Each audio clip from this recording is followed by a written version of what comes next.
प्रत्येक पनीर सारखं नसतं। शुद्धतेची खात्री करूनच योग्य पनीर निवडा।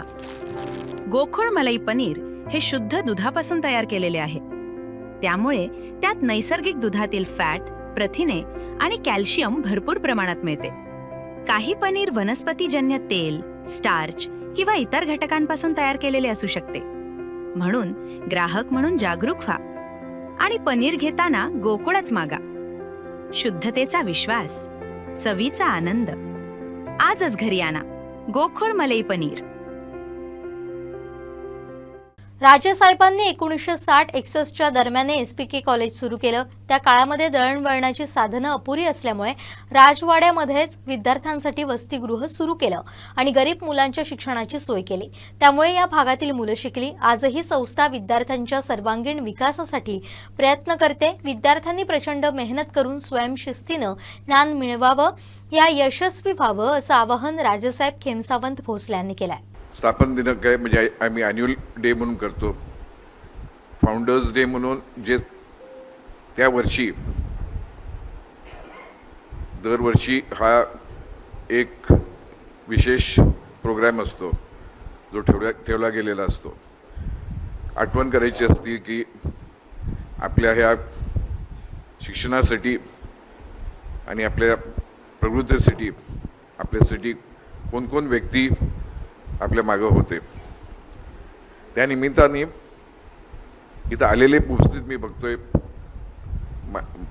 आपल्याबरोबर बसलेले आहेत मान्यवर, हे बरेच आपले एक्स स्टुडंट्स आहेत। या कॉलेजमधून आपलं शिक्षण घेतलेलं आहे आणि प्रेमाने या कॉलेजच्या फंक्शनसाठी हे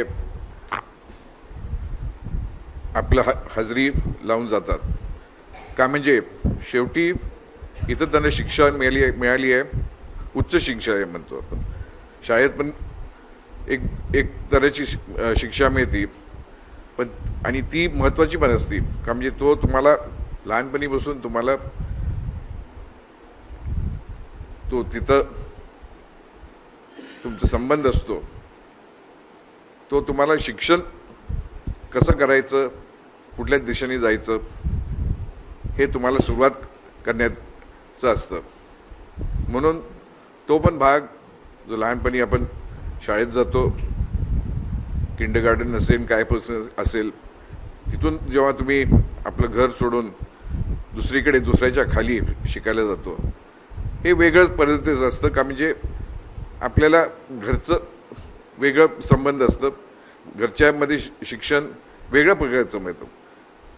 तिथं कुटुंबाचं प्रेम हे कसं वागवायचं असतं, परंतु शाळेमध्ये आणि कॉलेजमध्ये जेव्हा आपण जातो तेव्हा या वेळेस आपल्याला संगतीमध्ये कसं आपण दुसऱ्या मुलांबरोबर, दुसऱ्या नागरिक असेल कोण असेल, तुमच्या वयाचे असेल, तुमचे मोठे असेल, त्यांच्याबरोबर कसं वागणं, त्यांच्याबरोबर कसं राहणं, कसं प्रवृत्ती करायचं त्यांच्याबरोबर, हे असतं। त्याच्यामुळे आपल्याकडे आज जे फॅकल्टीज हे मंडळ चालवते, तिन्ही फॅकल्टीचे प्रिन्सिपल, त्यांच्याबरोबर सोबत teaching and non teaching staff आणि जे स्टुडंट्स उपस्थित आहेत, जे ह्या फॅकल्टीजमध्ये आज शिक्षण घेत आहेत। आज मी थोडं 5 मिनटं फक्त स्वर्गीय शिवरामराजेंचं थोडं उल्लेख करतो। आता म्हणजे तुम्हाला सांगितलेलंच आहे काय त्यांचे तुमच्यासाठी त्यांनी काय काय केलेलं आहे, ह्याबाबत बारमल सरांनी पण सांगितले आणि लोक पण सांगतील तुम्हाला। परंतु माझे वडील असून मी त्यांच्याबद्दल थोडं उल्लेख केला पाहिजे असं मला वाटतं। एका काळी जेव्हा ते लहानच होते तेव्हा इथं एक कॉलेज चालू झालं होतं, त्यांच्या मातोश्रींनी सुरू केलं होतं। 41-42 पर्यंत ती कॉलेज इथं स्थापन झाली होती। परंतु जसं सांगितलं त्या कॉलेजमध्ये नाही, पण परिस्थिती अशी होती ह्या आपल्या संस्थांमध्ये की ते कॉलेज ठेवणं जरा कठीण झालं होतं. म्हणून ते मग दुसरा एक ट्रस्ट फॉर्म करून, सोसायटी फॉर्म करून ते बेळगावला गेलं. तिथं 48मध्ये त्यांनी स्थापन केलं तिथं आणि तिथं सुरू झालेलं आहे. आणि त्याच्यामध्ये पण माझी आजी राणी पार्वती देवी जेव्हा ते राजमाता होते ते सोसायटीचे मेंबर होते आणि ते पहिले तिथं संस्थापक होते, फाउंडर होते, फर्स्ट फाउंडर होते. ते त्या कमिटीचे झाले होते आणि त्या सोसायटीचे. आणि तिथं त्यांच्या नावावरच कॉलेज चालू केलं गेलं. श्री राणी पार्वती देवी म्हणून RPD म्हणून बेळगावमध्ये फार मशहूर हे आहे कॉलेज आहे. आता तुम्ही कोणी पण गेलात तिथं नुसतं जाऊन बघा की काय त्यांनी केलेलं, म्हणजे त्या सोसायटीनी त्यांच्यासाठी आणि जे लोकांनी दान दिलेले आहेत तिथं जमिनी दिलेत थोड्यानी, त्याच्यामध्ये जमखंडींचे राजे होते, सांगलीचे आणि मिरजचे ज्यांनी आणि कुरुंदवाडचे, जे मिळून जमिनी दिले त्यांना त्यांच्या ग्राउंडसाठी, त्यांच्या शिक्षण फॅसिलिटीसाठी. आणि कमिटीचं कमिटमेंट जे सोसायटी आहे त्यांनी कमिटमेंट एवढं चांगलं केलं आहे, त्यांचं कमिटमेंट एवढं होतं की त्यांनी एवढं वाढवलं आहे ते तुम्हाला डोळ्यासमोर दिसून जाईल. म्हणून आम्हाला पण तसंच करायचं होतं. पण आपल्याला काय होतं तिथं जागेचं निर्माण प्रश्न येतोय, हा झाला नाही. पण त्याच वेळी जेव्हा ते तिथं गेल्यानंतर स्वर्गवासी शिवरामराजेंच्या आईंचं म्हणजे राणी पार्वती यांचं एक स्वप्न होतं की अजून परत आलं पाहिजे, काहीतरी सुरू करायला पाहिजे आपल्याला, का इथं उच्च शिक्षणासाठी काही नाही आहे. म्हणून त्यांची इच्छा होती, की त्यांची स्वप्न होतं की इथं झालेलं पाहिजे त्यांच्याच ह्याच्या काळामध्ये. पण दुर्दैवाने झालं नाही. ते पण 61च्या वर्षी निदान झालं त्यांचं. आणि हे पण कॉलेज त्या टायमाला हे सोसायटी आणि आपलं मंडळ फॉर्म झालं आणि इथंच 61 साली हा कॉलेज उभा केला गेला. त्याच्यामध्ये आज तुमच्या समोर बसलेले जे पाहुणे म्हणत नाही, एक स्टुडंट्स आहेत, एक हॉस्टेल केलेलं गेलं होतं राजेसाहेबांनी. त्याच्यामध्ये 40 मुलं त्यांनी स्वतः बोर्डिंग अँड लॉजिंग आणि शिक्षणाचं त्यांनी त्यांच्यावर घेतलेलं होतं. आणि तो राजवाड्यातच केला होता मागच्या बाजूला. आणि त्याच्यामध्ये 2-3 इथं आहेत तुमच्या समोर, तुम्ही विचारू शकता. 3 वर्ष त्यांनी फर्स्ट, सेकंड, थर्ड त्यांचं इयर्स होते. BSc नाहीतर BA BCom केलेले तिथून. BCom नव्हतं तेव्हा, BA आणि सायन्स होतं. कॉमर्स नंतर आलं. का म्हणजे हे कॉलेज सायन्स आणि आर्ट्स पासून सुरुवात झालं, कॉमर्स नंतर आलं होतं. का लोकांना त्याच्यामध्ये त्या काळात काय होतं, सायन्स महत्त्वाचं आणि कॉमर्स पण आर्ट्स पण महत्त्वाचं, का टीचिंग स्टाफ पण लागत होता. इन्स्टिट्यूट्स यायला लागले होते आणि त्याच्यामध्ये टीचिंग स्टाफसाठी कमी पडलं. कॉमर्स कसं होतं म्हणजे बँकेमध्ये असं कामाला लागणारं असं विषय होता. आर्ट्समध्ये कसं होतं, आर्ट्समध्ये तुम्हाला लँग्वेजेस शिकत होता, तुम्ही सोशियोलॉजी काय पण शिकवता, हिस्ट्री शिकवू शकत होता, म्हणजे तुमचं जरा वाढ होऊ शकत होतं. म्हणून कॉमर्स सेक्शन बरंच नंतर आलं इथं आपल्याकडे. तेव्हा आम्ही पुणे युनिव्हर्सिटीमध्ये होतो, नंतर शिवाजी युनिव्हर्सिटीमध्ये गेलो आणि मग बॉम्बे युनिव्हर्सिटीमध्ये आता आलो आहे. आणि त्यांचे आज कुलगुरू आपले कुलगुरू म्हणू शकतो का आपण त्या आपलं कॉलेज ॲफिलिएशन त्यांच्याबरोबर आहे.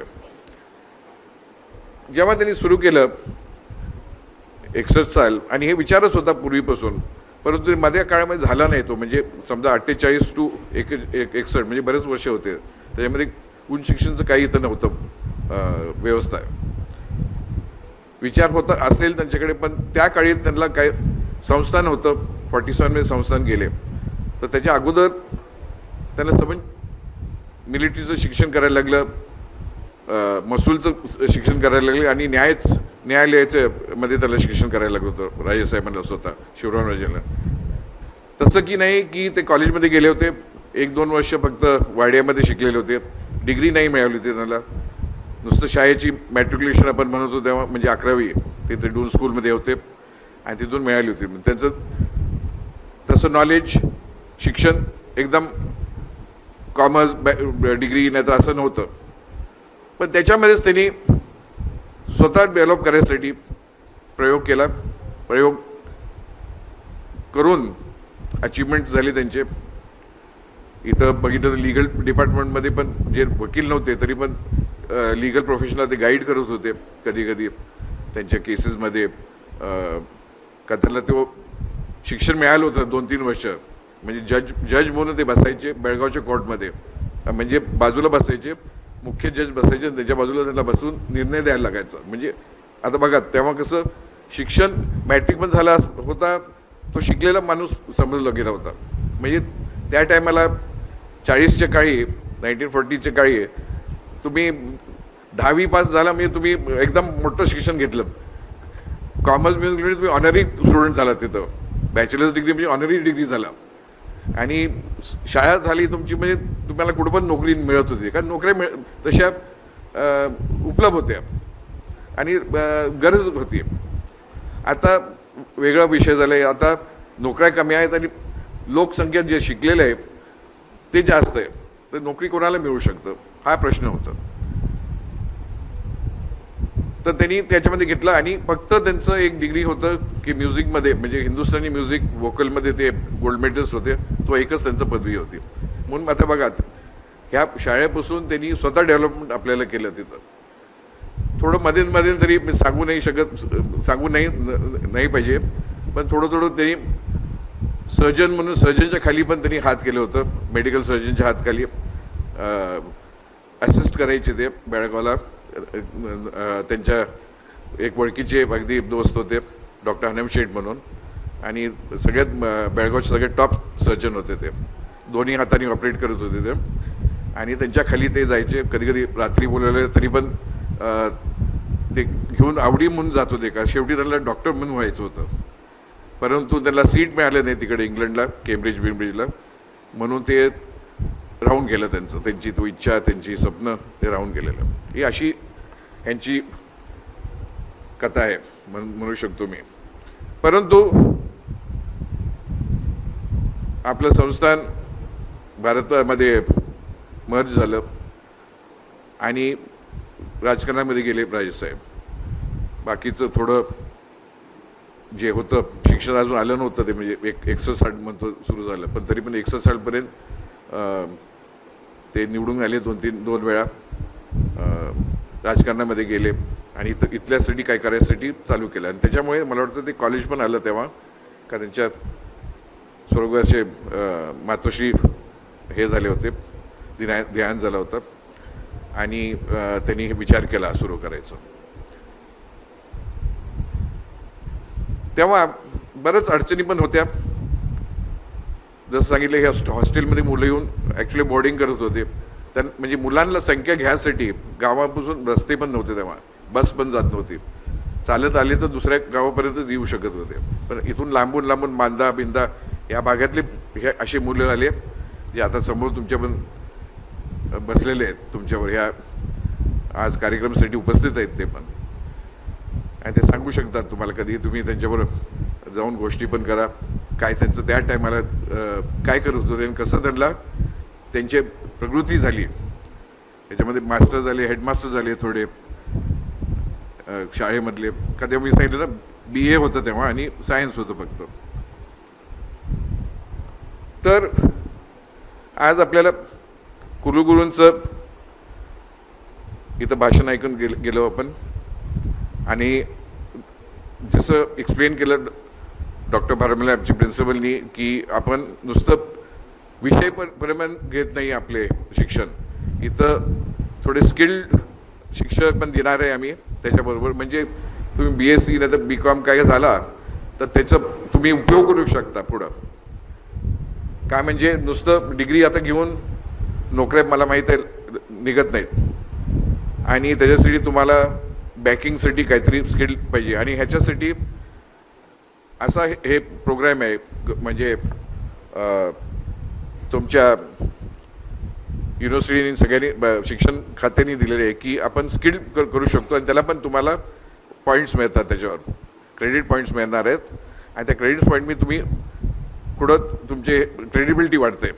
म्हणजे तुमचं शिक्षणाचं त्याला समजतं की तुम्ही नुसतं थेरॉटिकल नाही आहे पण प्रॅक्टिकलीमध्ये पण तुम्ही यश झालेलं आहे आणि तुम्ही ते केलेले प्रॅक्टिकल. म्हणजे तुम्हाला परत जेव्हा इंटरव्ह्यूला जाणार तुम्ही का कशावर पण जाणार, तेव्हा हे उपयोग होणार आपल्याला.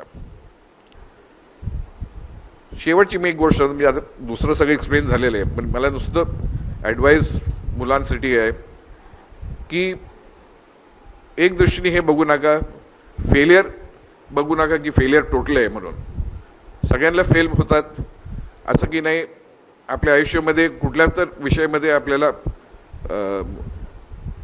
हे नसतं, म्हणजे नॉलेज तशी नसते, त्याच्यामध्ये फेल होऊ शकतो माणूस.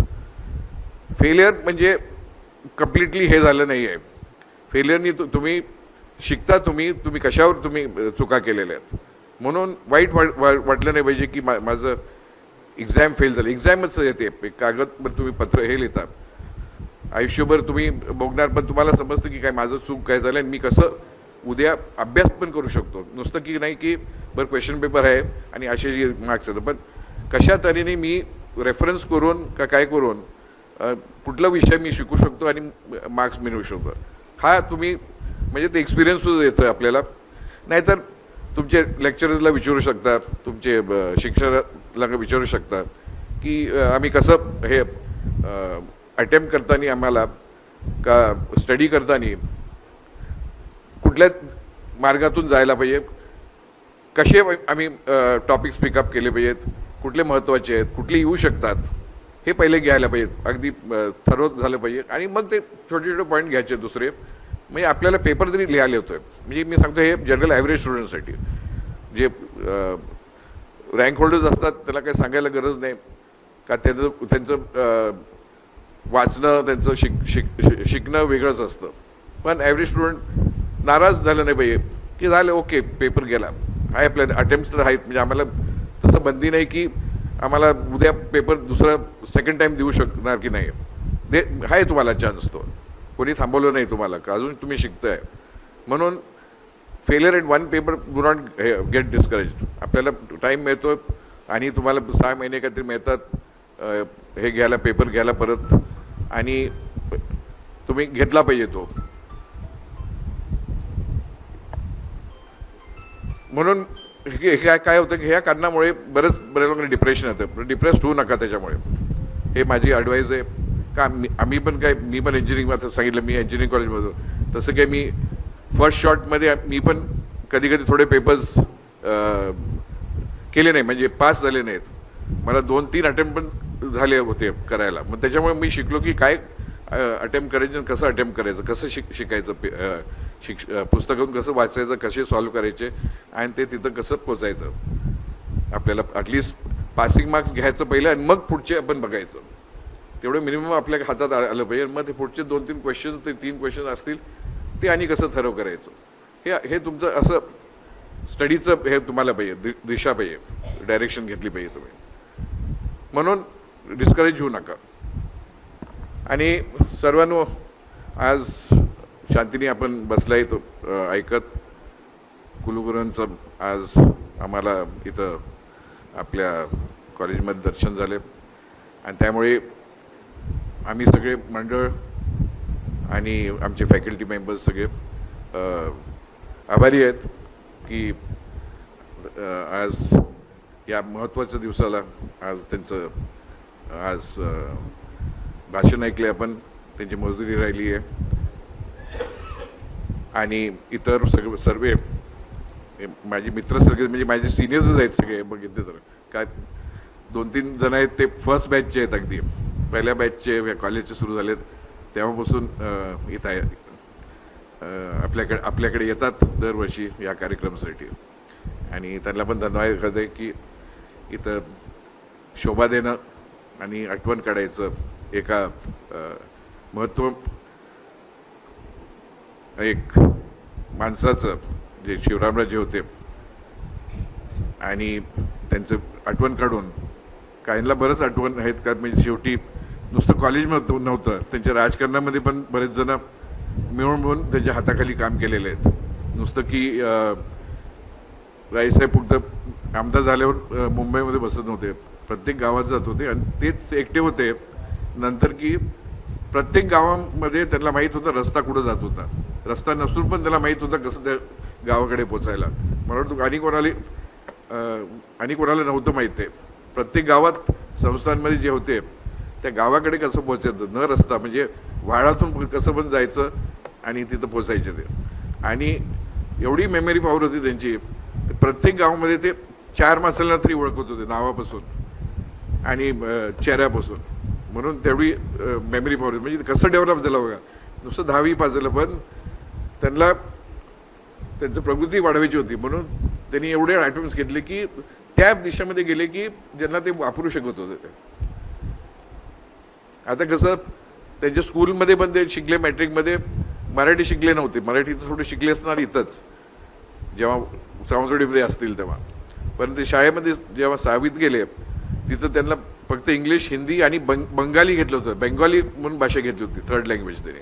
मग ते पण त्यांनी भाषा हे केली, शिकून घेतली. त्याच्यानंतर विदेशला जात होते तेव्हा जसं त्यांना वाचायला आणि लिहायला होतं जर्मन, बोलायला तेवढं कमी होतं. पण त्या जर्मन म्हणजे कसं संस्कृती भाषा होती ती, संस्कृतपासूनच ती जर्मन झालेली. म्हणून ते जरा सोपं पडतं. ज्यांनी अशी बंगाली आणि असे शिकलं संस्कृत तर त्यांना सोपं पडतं जरा त्या भाषा समजायला. असे म्हणून कुठं कुठं जात होते ते त्या भाषा शिकत होते. म्हणजे ते आवडून शिकत होते. आणि कसं त्याच्यामुळे तुम्ही कम्युनिकेशन करू शकता दुसऱ्या माणसाबरोबर. म्हणून आपली पण स्किल्स कुठल्या तरी दिशेने वाढवली पाहिजे. तुम्हाला समजलं पाहिजे हळूहळू की तुम्ही आता कुठल्या ह्याच्यामध्ये जाणार आहे. नुसतं आता डॉक्टर आणि इंजिनियर व्हायचं काय हे नाही आहे. मी आत्ताच सांगतोय की इंजिनियर जो होतो आमच्या टायमाला का आत्तापर्यंत तो सगळ्यात लोअस्ट पेड जॉब आहे तो इंजिनियर, डिग्री इंजिनियर. बाकीचे आता कॉमर्सचे पण वरती गेलेले आहेत. म्हणजे त्यांचे विभाग झालेत, स्टॉक मार्केट जातात, इतकं जातात. तर त्यांचे उलट सॅलरीज इव्हन इंजिनियरपेक्षा जास्ती आहेत. का म्हणजे कसं इंजिनियर म्हणजे समजतात की हा कधी बांधकाम करणार, असं करणार. पण एकच माणूस करू शकत नाही तिथं. त्याला त्याच्या मागं माणसं लागतात. आणि हे माणसं स्किल्ड लागतात. ते स्किल्ड माणसाचं आपण पण विचार केला पाहिजे की मी पुढं जाऊन मी स्किल्ड होऊ का नुसतं टॉपमध्ये राहिलं. टॉपमध्ये राहिलं कधी कधी काय होतंय, तुम्हाला ते काम कसं करून घ्यायचं माहीत नसतं. तुम्हाला नुसतं माहिती आहे ओके इम्प्लिमेंटेशन तेवढं माहीत असतं, पेपरवर तुम्हाला माहीत असतं फक्त की आम्हाला हे एंड प्रोडक्ट पाहिजे. पण ते कसं त्या एंड प्रोडक्टला याचं कसं त्या तुमच्या मनापर्यंत तुम्ही आता हे लिहून ठेवलेले आहेत ते कसं पोचायचं, त्याला दुसरे लोक पण लागतात तिथं. खालचे वर्गात म्हणजे खालचे स्किल्ड लोक तिथं लागतात जे तुम्हाला करून देणारे आहेत ते आणि तुम्हाला मदत करणारे, पाठिंबा देणारे. म्हणून नाराज होऊ नका, डिस्करेज होऊ नका. आणि हे माझे 2-3 शब्द, माझा 2-3 ॲडवाईस मी आपल्याला समजून घेणं. आणि आपण समजलं का नाही तर केव्हा पण विचारू शकता येऊन. असं की नाही आम्ही नुसतं स्टेजवर येऊन भाषण देतो. केव्हा पण तुम्हाला काही प्रॉब्लेम्स असले तुमचे टीचर्सला सगळ्यांना पण विचारू शकता. आणि त्यांनी इन्स्ट्रक्शन्स आम्ही दिलेले आहेत की त्यांनी तुम्हाला सांगू घेणं पाहिजे. असं नाही की बरं माहीत नाही तर माहीत नाही म्हणून सांगायचं, दुसऱ्याला अप्रोच करा असं सांगू शकलं पण चालतंय. पण हे झालं पाहिजे का म्हणजे कन्सल्टेशन आणि नवीन जो ब्रेन डेव्हलप करायला लागले त्याला एन्करेजमेंट आपण करायला पाहिजे. आणि त्याच्यामुळे हे असे कॉलेजेस आम्ही आम्ही इथं स्थापन केलेले आहेत. का म्हणजे शेवटी महत्त्वाचे हे इथं व्यक्ती आहेत, आम्ही नाही, तुम्ही स्टुडंट्स आहे. आणि त्यांच्या हेतूसाठी हे अशी बांधून गेले. त्यांच्या कम्फर्ट पण नाही, त्यांच्या पुढच्या जनरेशनसाठी, त्यांच्यासाठी त्यांचं जगामध्ये जीवनामध्ये आयुष्य हो. आणि माझं 2 शब्द ऐकून मी राजी घेतो. धन्यवाद सगळ्यांनी.